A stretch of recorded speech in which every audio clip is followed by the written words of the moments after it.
Machine, ঠিক আছে। এদিকে কোথায় যেন ধান কাটতে যাবে, দূরে অনেক দূরে ধান কাটার জন্য যাবে। এই যে আমার এদিকে আসতেছি কিছুটা, ক্ষেত আছে ওইদিকে মনে হয় যাচ্ছে। আর আমি তো ওইদিকে যাবো না, কারণ আমরা ঘোরার জন্য ডেপা নদী যাচ্ছি। কিন্তু কারণ সামনে দেখতেছেন প্রচুর পরিমাণে পানি, কিন্তু মানে প্রচুর পরিমাণে পানি। এরা কেউ সামনে যাওয়ার সাহস নেই, কিন্তু আমার প্রচুর পরিমাণে সাহস আছে, তাই আমি সামনে চলে আসলাম। আলগুলার অবস্থা দেখছেন, মানে কি অবস্থা আলগুলার, প্রচুর। হ্যালো এভরিওয়ান, সবাই কেমন আছেন? আশা করি প্রত্যেকে ভালো আছেন। তো আমি অনেক ভালো আছি। চলে আসলাম আজকে একটা ধামাকাতার ব্লগ নিয়ে, কারণ আজকের ব্লগটা হতে চলেছে সব থেকে ধামাকাতার। কারণ অনেক দিন পর ব্লগ ভিডিও নিয়ে আসতেছি, কারণ এতদিন ধরে কাজে ব্যস্ত ছিলাম। আর আজকে সব থেকে অন্যরকম একটা ব্লগ নিয়ে আসলাম। আর আজকের ব্লগটা হবে ভরপুর ব্লগ হবে। আজকে ঘুরতে আসছি তো, মানে একটা ফাঁকা মাঠে, অনেকদিন ধরে তো বাইরে ঘুরছিলাম। তো আজকে আমি আমাদের নিজের এলাকাটা একটু ঘুরে দেখি, খুব ভালো লাগবে। সাথে থাকুন, চলুন ঘুরি। আসলে জায়গাটা কিন্তু বুঝতে পারতেছো, ফাঁকা মাঠ দেখতেছেন প্রচুর চতুর্পাশে। আর বিশেষ করে আজকে রাতে প্রচুর পরিমাণে বৃষ্টি হয়েছে, যার কারণে আমি মনে করো যে ঘুরতে আসছিলাম। আর বিশেষ করে দেখুন, মানে এদিক দিয়ে আমি ঘুরাই দেখেন, এই যে এদিকে পানি লাগে আছে ড্রেনের মধ্যে, তারপর ক্ষেতের মধ্যে প্রচুর পরিমাণে পানি লাগে আছে, দেখেছেন। আর মানে জুতা পরে আসছি। আর বিশেষ করে যাচ্ছি ওই যে আমরা ওই পাশে একটা বড় ঢেপা নদী আছে, সেই নদীতে ঘুরবো আজকে। কারণ অনেক দিন পর কিন্তু ঘুরতে আসতেছি, কারণ ঢেপা নদীটা কিন্তু ওই পাশে পড়তেছে, আমাদের ওই পাশে পড়তেছে। আর এদিকে তারপর ওই পাশে দেখুন ধান কাটা মেশিন, মানে এখনো ধান কাটতেছে অনেকজনেরই। আর বিশেষ করে দেখবো আমরা এখানে আরো এই জায়গায় এসে এরা মানে ব্রেক দিয়েছে, কারণ সামনে দেখতেছেন প্রচুর পরিমাণে পানি, কিন্তু মানে প্রচুর পরিমাণে পানি। এরা কেউ সামনে যাওয়ার সাহস নেই, কিন্তু আমার প্রচুর পরিমাণে সাহস আছে, তাই আমি সামনে চলে আসলাম। আর দেখতেছেন কি প্রচুর পরিমাণে পানি লাগছে, মানে অসাধারণ কিন্তু পানি লেগে গেছে। কারণ আর কিছুদিন গেলে প্রায় মানে যখন ধান ক্ষেত লাগাবো, কিংবা বন্যা যদি বন্যা দেয় আরও প্রচুর পরিমাণে মাছ মারা যাবে, মাছ পাবো আমরা এখানে। মনে করেন যে মাছ মারতে আসবো, তারপর আমরা মানে মাছ মারি, কারণ এখানে ওফা লাগাবে আবার, মানে অনেকজনে বিচন ফেলাইছে, মানে এখানকার বীজ ওফা লাগানোর জন্য। আর বিশেষ করে আজকে আমি কেন বেড়াতে আসছি বলি, কারণ দেখেছেন প্রচুর পরিমাণে আলগুলা ভরাট হয়ে গেছে, তারপর পানি লেগে আছে, খুব ভালো লাগতেছিল। তাই চিন্তা করতেছি বাড়িতে না থেকে একটু ঘুরে আসি, কারণ মানে অনেকদিন ধরে তো বাড়ির কাজ করছিলাম, অর্থাৎ বুঝতে পারছো বাড়ির কাজ কি, ভুট্টা ছিল, ধান ছিল, এগুলো কমপ্লিট করার পর এখন মনে করছি আজকে থেকে ফ্রি একেবারে, তার জন্য ঘুরতেছি। অসাধারণ লাগতেছে। আর আমি বলি, এই যে আমার পিছনে দেখেন, এদিকে দেখবেন একটা ধান কাটা মেশিন আসতেছে, আমি দেখাই আপনাদেরকে। ওই যে দূরে একটা ধান কাটা মেশিন করতেছে, ঠিক আছে। ওটা আসতেছে, কোথায় ধান কাটতে যাবে সেটা বলতে পারবো না। কিন্তু এই যে আলগুলার অবস্থা দেখছেন, মানে কি অবস্থা আলগুলার, প্রচুর পরিমাণে মানে পানি লাগে আছে। আর আমরা যাচ্ছি এখন কিন্তু আজকে ঢেপা নদীতে। এরা কিন্তু ধান কাটে, তোমরা আমার শর্ট রিলস ভিডিওটা দেখতে পারো, ওই যে ওখানে দেখতেছেন, ওটা হলো কিন্তু ধান কাটা মেশিন, ঠিক আছে। এদিকে কোথায় যেন ধান কাটতে যাবে, দূরে অনেক দূরে ধান কাটার জন্য যাবে। এই যে আমার এদিকে আসতেছি কিছুটা, কোথায় যাবে দেখি।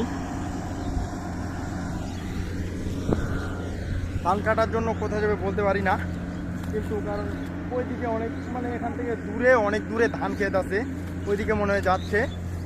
আর আমি তো ওইদিকে যাবো না, কারণ আমরা ঘোরার জন্য ডেপা নদী যাচ্ছি। কিন্তু দেখেছেন কি প্রচুর পরিমাণে পানি হয়েছে, পানির স্রোত যাচ্ছে আলগুলা দিয়ে, অসাধারণ লাগতেছে কিন্তু আজকে। তারপর এগুলো ধানগুলা কেটেছে মেশিন দিয়ে, সে লাগতেছে। আর পিছনে কয়েকজন মিলে ঘুরতে আসছি, কারণ বাড়িতে কি করবো, এই জন্য ঘুরতেছি রিল্যাক্সে।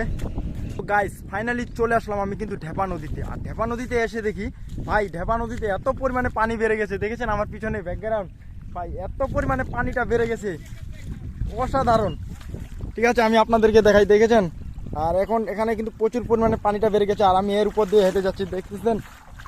ওরে ভাই, প্রচুর পরিমাণে পানি লেগে গেছে, এই জন্য ঢেপা নদীতে ঘুরতে আসলাম আজকে। কারণ এই মনে করো যে এবারকার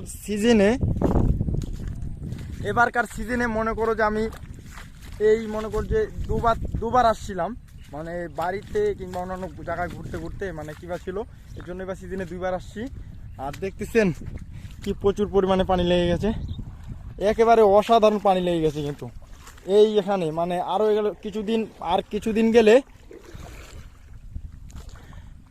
কিছুদিন গেলে এখানে মনে করো যে এত পরিমাণে পানি বেড়ে যাবে, মানে আমাদের বাড়ি থেকে দেখা যাবে এখানে মানে পানির স্রোত প্রচুর পরিমাণে।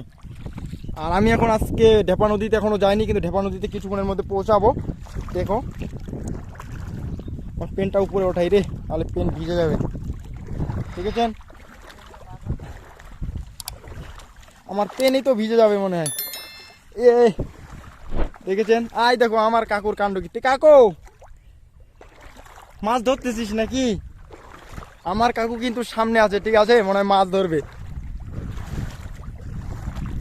একাই তো আসা সম্ভব না, সামনে জাল, এটা এই যে এদিক থেকে দেখতেছেন না, এই প্রাচীগুলা মানে বড় বড় ধারিগুলা, এগুলা কিন্তু আমাদের ঢেপা নদীর। মানে ঢেপা নদী, আগে ঢেপা নদীটা অনেক ছোট ছিল, এখন অনেকটা বড় হয়ে গেছে। আর যে দেখেন ঢেপা নদীর স্রোত। তারপর এখান থেকে দেখি যাই, এই যে দেখি, দেখছেন ঢেপা নদী। আর এদিক থেকে ঢেপা নদীতে প্রচুর পরিমাণে পানি, মানে এদিক থেকে এদিকে আগে আমরা, মানে এটা একটা মনে বড় ডারা, এটাকে আমরা কিন্তু ডারা বলি, কারণ এদিক থেকে আমাদের এই যে পাশের ক্ষেতের পানিগুলা, সব ক্ষেতের পানি একদিক দিয়ে আসে, এদিক দিয়ে চলে যায়, এই জন্য। আর বিশেষ করে এদিকে দেখাই, এদিকে দেখেছেন এগুলা কিন্তু পুরাই ভরাট হয়ে যায় যখন অতিরিক্ত বৃষ্টি হয়, কারণ এটা কিন্তু প্রায় অনেক দিন পর কিন্তু আমাদের এদিক বৃষ্টি হলো, কারণ এতদিন ধরে রোদের তাপমাত্রা, তারপর ধান কাটা, মানে মানুষের সবসময় ব্যস্ত, তার জন্য এদিকে কিবা ছিল। আর এখন দেখেছেন যে কি প্রচুর পরিমাণে। আর এদিকে ওই যে ওই পাশে মানে কেউ জাল নিয়ে ঘুরতেছে মাছ মারার জন্য ঢেপা নদীতে। এদিকে নেট। আচ্ছা, ঢেপা নদীর পরিস্থিতি তো বুঝতে পারতেছেন, কারণ বর্ষা আসলেই ঢেপা নদীতে প্রচুর পরিমাণে স্রোত যায়। আর দেখুন, বিশেষ করে এখানে কিন্তু প্রচুর পরিমাণে আনন্দ মজা করলাম, কারণ এখন বাড়ি চলে যাবো, বাড়ি। কারণ বাড়ি যাওয়ার সময় হয়ে গেছে, বুঝতে পারতেছো, কারণ প্রচুর পরিমাণে মজা করার পর, আনন্দ করার পর এখন বাড়ি চলে যাব, কারণ এখানে আর থাকার ইচ্ছে হয় না, কারণ রোদটা একটু উঠতেছে, তারপর রোদের তাপমাত্রা, ডাইরিং এমনিতে কিন্তু রোদে কাজ করে করে ভাই নিজেকে কালো হয়ে গেছে, কারণ বাড়ির কাজ না করলে হয় না, নাহলে বাবা গালি দিচ্ছে, মা গালি দিচ্ছে, বলছে কাজ করবি না তো কি করবি। এজন্য বাড়ি থেকে আজকে বেরোলাম, প্রায় আমি 15-16 দিন পর ফ্রি হলাম, মানে বাড়ির কাজ কমপ্লিট করার পর। আর এদিকে তো বুঝতে পারতেছো বন্যা, যার কারণে আমি এদিক দিয়ে হাঁটতেছি।